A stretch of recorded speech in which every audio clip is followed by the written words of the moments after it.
90일을 땅에 넘쳤더라. 아멘. 할렐루야. 이 새벽 예배를 통하여서 오늘 하루도 주님을 예배하는 하루 되시기를 소망합니다.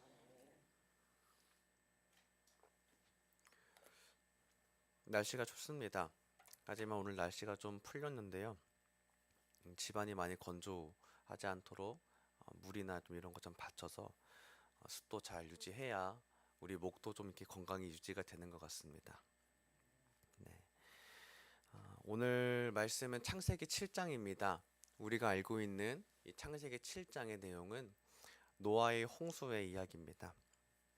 요즘에 창세기의 이 설교를 들으면서 우리가 듣고 있는 이야기 그리고 드는 생각들은 하나님이 창세기에 처음 만드신 이야기서부터 하나님이 다시 땅의 모든 지면에 있는 모든 생물들을 멸하시기까지의 이야기까지 우리가 지금 달려왔습니다.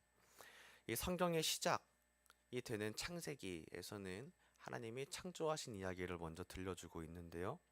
하나님이 모든 것들을 만드셨던 첫날, 이 모든 것의 처음, 그 창세기의 1장의 이야기를 성경은 우리에게 들려주고 또 보여주고 있습니다. 이 하나님께서는 세상을 창조하셨고 하나님의 심정은 보시기에 아주 좋으신 마음이셨습니다. 보기에 아주 좋았더라. 얼마나 좋으셨으면 하나님 만드시고 좋으셨을까요? 가끔 우리도 이 산책을 하거나 밖에 나가서 산이나 풀들을 보면 좀 그런 걸 느낄 때가 있습니다. 저는 가끔 산책을 나가면 저는 걷는 걸 좀 좋아하는데요. 걷는 거, 뛰는 걸 좋아합니다. 그냥 가끔 찬양을 들으면서 걷다 보면 풀들이나 나무를 문득 볼 때가 있습니다. 원래 그렇게 막 감상에 젖지는 않으려고는 하는데 어느 때는 가끔 이 풀들을 보면서 나무를 보면서 되게 예쁘다, 상그럽다 이런 느낌을 느낄 때가 있습니다. 그런 거 보면서 하나님이 참 대단하시다. 저런 거 하나하나 다 돌보시다니 막 이런 생각을 좀 할 때가 있습니다. 말 그대로 하나님은 이 모든 것들을 창조하시고 이 모든 것들을 우리가 누릴 수 있도록 하셨습니다. 그래서 하늘을 봐도 바람을 맞아도 하나님이 창조하신 세계를 우리는 누릴 수가 있습니다. 그래서 그런 것들을 보면 기분도 좋아지고 또 우리가 환기를 시킨다 그러죠. 기분을 환기시키려고 밖에 나가기도 합니다. 이런 것들을 보면서 기분이 좋아지기 때문입니다. 자, 그런데 우리 창세기에 하나님이 창조하시던 이 정말 기쁜 날, 이 7날 동안 이렇게 진행되고 나서 아담과 하와를 통해서 죄를 짓고 아담과 하와가 에덴 동산에서 쫓겨난 이야기가 나옵니다. 이 하나님의 형상을 닮게 지어진 인간들이 죄를 지어서 에덴 동산에서 쫓겨나게 됩니다. 하나님은 죄를 미워하시고 죄와 함께 하실 수 없습니다. 그렇기 때문에 아담과 하와는 에덴 동산에서 쫓겨나가야 했습니다. 이 이후로 아담과 하와가 죄를 지은 이후로 하나님이 만드신 이 세상이 죄로 물들어진 겁니다. 죄로 물들어져서 이 세상 가운데에 모든 사람들과 모든 피조물 가운데 죄가 이제 만연하게 되었습니다. 점점 이 사람들은 하나님을 멀리하기 시작했습니다. 그러면서 내가 원하는 대로 자기의 소견대로 살게 되었습니다. 그렇게 하나님께서 노아를 통해서 방주를 짓게 하시고 이 세상의 모든 피조물들을 심판하셨죠. 자, 그러면서 알게 되는 것이 하나가 있습니다. 뭐냐면 생명입니다. 생명. 하나님께서 생명을 창조하셨다는 겁니다. 우리에게도 생명이 있고 동물들에게도 생명이 있습니다. 자, 이 모든 것들은 누가 창조했냐? 성격적인 핵심과 교리는 지혜는 하나님의 생명을 만드셨다는 겁니다. 우리의 모든 생명은 하나님께로부터 왔습니다. 자, 오늘 본문에 보면 이렇게도 나와 있습니다. 생명의 기운이 있는 육체가 둘씩 방주에 들어갔다라고 되어 있는데요. 이 둘씩을 좀 봤으면 합니다. 어제 담임 목사님 설교를 통해서도 우리가 나눴던 것처럼 우리가 구원의 반주에 들어갈 때에는 이 쌍쌍이 둘씩 들어가는 게 참 중요한 듯합니다. 하나님이 만드신 이 생명은 나 혼자만 구원받는 게 아니라 함께 구원받아야 하고 또 이것이 남녀가 되면 후대로 이어질 수 있도록 생명에서 생명으로 이어질 수 있도록 우리가 둘씩 쌍쌍이 나 혼자 구원받는 게 아니라 함께 구원받는 것에 대한 의미를 깊게 생각해 봐야 됩니다. 오늘 말씀의 시작은 이것입니다. 생명, 하나님이 창조하신 생명들이 쌍쌍이 구원받았다는 겁니다. 우리도 부활에 동참한 자들이 되어서 다른 이들도 부활에 참여한 이 구원받는 사람들이 되도록, 내 이웃, 내 가까운 사람들도 함께 부활에 참여한 사람들 되도록 우리가 함께 중보기도 하고 힘써야 되는 줄을 믿습니다. 그래서 오늘 예배를 통하여서 내 중보기도자를 한 명씩 떠올렸으면 좋겠습니다. 그 사람을 위해서 오늘 기도해야겠다. 이렇게 오늘 말씀을 통해서 나 혼자만이 아니라 끌어안고 기도할 수 있는 우리 중보기도하는 이 시간 됐으면 좋겠습니다. 본론을 보겠습니다. 창세기 7장이 되면서 하나님의 홍수의 심판이 시작이 되었습니다. 죄가 이 세상 가운데 만연하게 되었습니다. 말 그대로 물이 이 땅 가운데 넘쳤다는 것을 말합니다. 총 이 홍수의 심판이 며칠 동안 있었냐면 40일이었습니다. 40일. 40일 동안 하나님의 심판의 날이 이 땅 가운데 물로 임했다는 거죠. 근데 참 이 말씀을 묵상하면서 좀 아이러니함을 느꼈습니다. 이게 참 기분이 묘하다는 거죠. 뭐냐면 하나님께서 세상을 창조하실 때 물도 창조하셨고 피조물들도 창조하셨는데 창조하신 물로 세상을 쓸어버리셨을 때 하나님 마음이 어땠을까라는 생각을 좀 해보게 됐습니다. 어쨌든 죄가 만연한 이 세상을 하나님께서 물로 심판을 하시고 그리고 40일 동안 물로 심판을 하시면서 거기에 방주에 탄 자들과 이 방주만 살리신 거죠. 그래서 말 그대로 이 방주에 들어가지 않은 사람들은 다 죽은 겁니다. 방주에 들어가지 않은 모든 생명들은 다 죽었다 얘기합니다. 다시 한번 이 15절을 한번 볼까요? 오늘 본문 15절에 보면 하나님이 창조하신 생명에 대한 두 대비, 먼저 첫 번째 생명에 대한 얘기가 나옵니다. 15절을 함께 읽겠습니다. 시작.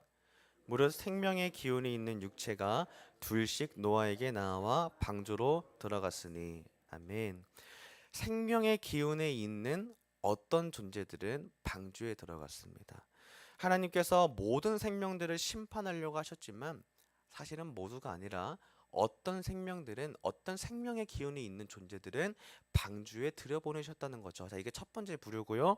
또 다른 부류를 한번 봅시다. 21절부터 22절 말씀 함께 읽겠습니다. 시작. 땅 위에 움직이는 생물이 다 죽었으니 곧 새와 가축과 들짐승과 땅에 기는 모든 것과 모든 사람이라 육지에 있어 그 코에 생명의 기운에 숨이 있는 것은 다 죽었더라. 아멘. 자, 이렇게 얘기합니다. 땅 위에 움직이는 생물이 다 죽었습니다. 새, 가축, 들짐승, 땅에 기는 모든 사람까지 다 죽었다라고 얘기합니다. 자, 그런데 이어서 육지에 있어 그 코에 생명의 기운에 숨이 있는 건 다 죽었다고 합니다. 앞서 얘기한 첫 번째 부류, 방주에 들어갔던 생명의 기운이 있던 한 부류가 있었고요. 또 다른 부류는 똑같이 생명의 기운이 있었지만 방주에 들어가지 못하고 죽었습니다. 하나님께서 이 방주에 들어간 생명들은 구원을 하셨고 방주에 들어가지 못한 생명은 쓸어버리신 겁니다. 멸하신 겁니다. 자, 그리고 또 한 가지, 하나님께서 어떤 생명을 살리시고 어떤 생명은 멸하시는 이 장면에서 그러면 그 남은 자들도 방주에 나중에 늦게라도 태울 수 있지 않느냐? 이런 질문이 생길 수 있겠죠. 그렇지만 그렇지 않다는 겁니다. 하나님께서의 심판이 시작이 되면 방주의 문은 열리지 않습니다. 제가 어렸을 때 이 노아의 방주의 홍수의 심판의 이야기를 한번 애니메이션 본 적이 있는데요. 막 이제 홍수가 시작이 되니까 막 방주 밖에 있던 사람들 막 문 좀 열어줘. 막 노아한테 막 문 막 타령하고 막 그랬던 장면이 기억이 나요. 어렸을 때 봤던 기억이 나는데 뭐, 뭐 그렇게 진짜 얘기했는지 모르겠으면 산 위에 지었다고 하니까 뭐 올라왔을지 아니면 그 전에 죽었을지 모르죠. 근데 뭐 어쨌든 어떤 사람들은 죽었고 어떤 사람들은 살아남았는데 방주의 문은 심판의 날이 시작이 되면 열리지가 않는다는 겁니다. 그렇습니다. 심판은 아주 무섭습니다. 심판은요, 시작이 되면 기회가 없습니다. 가차 없다는 겁니다. 더 이상 문이 열리지 않는다는 겁니다. 자, 그러니까 심판이 시작되기 전 마지막 기회가 있을 때에 그 기회를 잘 잡아야 된다는 겁니다. 기회를 잘 잡아야 된다는 거예요. 똑똑한 사람들은요, 기회의 타이밍을 알고 있습니다. 아, 지금이 기회다. 이걸 알고 있거든요. 눈치가 빠른 거예요. 아, 지금이 뭔가 시대가 이상하다. 지금이 중요한 시대구나. 이런 걸 아는 사람들이 있습니다. 기회를 잘 잡아야 됩니다. 하나님의 심판의 시작이 되면요, 문이 열리지가 않습니다. 오늘 그것을 보여주고 있습니다. 방주가 물 위에 떴을 때 그 지면에 땅 위에 남아있던 모든 생물들은 다 죽었다고 얘기했습니다. 그 사람들 중에 어떤 사람들은 지위가 높은 사람이 있었을 수도 있고 힘이 센 사람들도 있었을 수도 있고 재물, 돈이 많은 사람, 그토록 열심히 살았던 사람들이 아주 많았을 텐데 어떤 사람들도 그런 기준으로 구원받은 것이 아니라 하나님의 약속을 믿고 방주를 짓기에 참여한 자들이 방주에 들어가서 구원을 받았더라는 것입니다. 지금 우리는 이 마지막 때를 살고 있다고 얘기를 합니다. 예수님이 오시고 부활해서 올라가시고 다시 재림의 때가 오기까지 이제는 마지막 기회의 때인 줄 믿습니다. 이 때에 대해서 예수님 말씀하시는 것이 있습니다. 마태복음 9장에 보면요, 예수님께서 이렇게 말씀을 하십니다. 모든 도시 마을들을 다니면서 회당에서 가르치시고 복음을 전파하시는 일이 예수님의 사역이었는데 병든 사람들, 또 약한 사람들, 귀신 들리는 사람들을 고치시면서 그 사람들을 보시고 불쌍히 여겼다라고 하십니다. 그리고 제자들에게 이렇게 얘기하십니다. 추수할 것은 많은데 일꾼이 적다 얘기하십니다. 다시 예수님이 보셨을 때 이런 불쌍한 무리들을 보시면서 추수할 건 많은데 일꾼이 적구나. 말 그대로 이때가 추수할 때라는 겁니다. 우리가 구원받는 자가 되어야 됩니다. 늘마다 구원 속에 살아야 하고 또한 더 많은 사람들의 구원에 참여되도록 우리가 이 마음을 통감하면서 복음을 전해야 된다는 겁니다. 자, 그러기 위해선 첫 번째로 먼저 내가 복음으로 살아야 합니다. 오늘 내가 이 복음의 기쁨 가운데 살고 있는가? 내가 오늘 이 복음 가운데 살고 있는가? 점검해야 된다는 겁니다.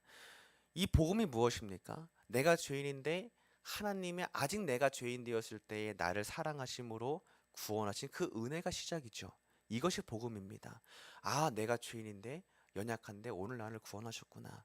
이 은혜 가운데 오늘 내가 살고 있는가를 점검해야 하고, 아, 그럼에도 나를 살리기 위해서 죽으시고 부활로 직접 그걸 증명해 주셨구나. 또한 나를 부활 가운데 초대하셨구나 라는 기쁨 가운데 산다면, 이 복음 가운데 산다면 우리가 이것이 구원받는 자들의 증거라는 것입니다.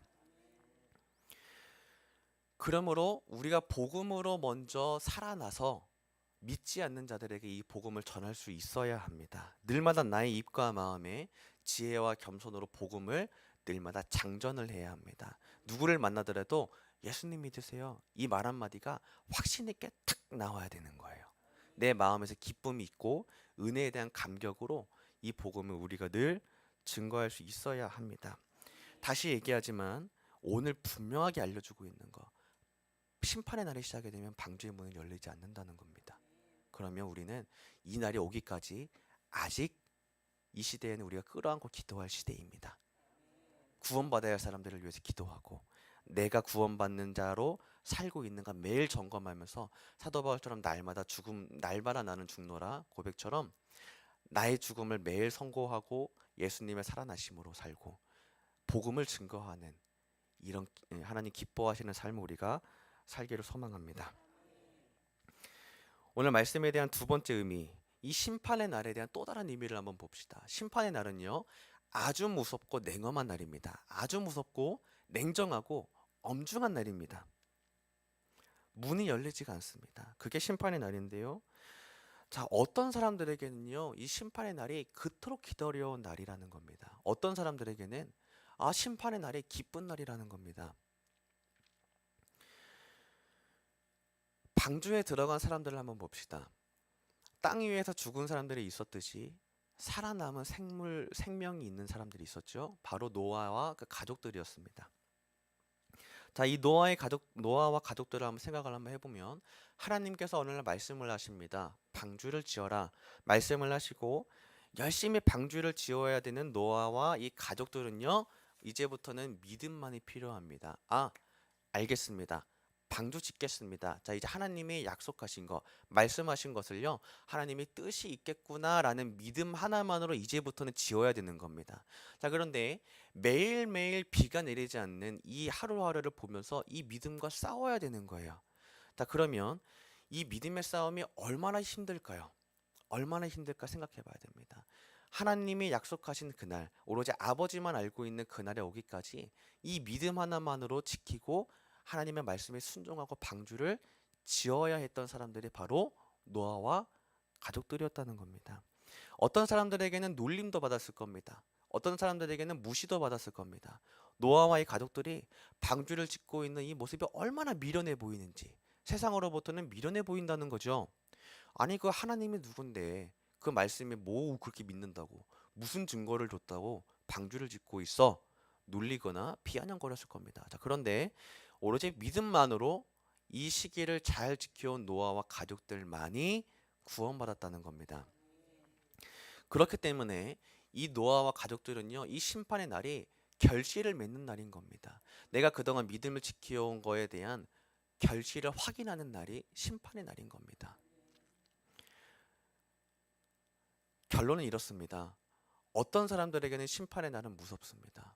죽음의 날인 겁니다. 자, 그런데 어떤 사람들에게는 심판의 날이 다시 생명을 얻는 날인 겁니다. 하나님이 약속하신 날인 거죠. 내가 그동안 믿어온 날들에 대한 결실로 하나님이 부활 생명에 참여하게 해주시는 겁니다. 그러므로 믿는 자들에게는 심판의 날이 기쁨의 날인 겁니다. 부활에 동참하는 날, 아, 예수님 다시 오실 그날에는 내가 부활에 참여하는 그날이구나. 이런 소망이 우리에게 있는 겁니다. 그러므로 우리가 그날에 오기까지 이 부활 소망을 잘 붙들어야 합니다. 우리가 지금 살아가면서 예수님 다시 오시기까지는 이 방주에 탑승한 자들처럼 우리가 구원받기 위하여서 매일마다 믿음을 지키고 주님 안에서 거하는 복음의 삶을 우리가 살아야 될 줄 믿습니다. 사도 바울이 한 얘기가 있습니다. 고린도전서 15장을 보면 19절부터 24절에 이렇게 말을 합니다. 좀 긴데요. 한 절씩 한번 보겠습니다. 제가 읽겠습니다. 19절. 만일 그리스도 안에서 우리가 바라는 것이 다만 이 세상의 삶뿐이면 모든 사람 가운데 우리가 더욱 불쌍한 자이리라. 자, 먼저 바울이 말하기를 우리가 바라는 것은 세상의 것이 아니다 얘기합니다. 20절 봅시다. 그러나 이제 그리스도께서 죽은 자 가운데서 다시 살아나사 잠자는 자들의 첫 열배가 되셨도다. 사도 바울이 알려주고 있는 것. 자, 우리가 바라는 것은 이 세상의 삶뿐이 아니다. 우리가 바라는 것 잘 봐라.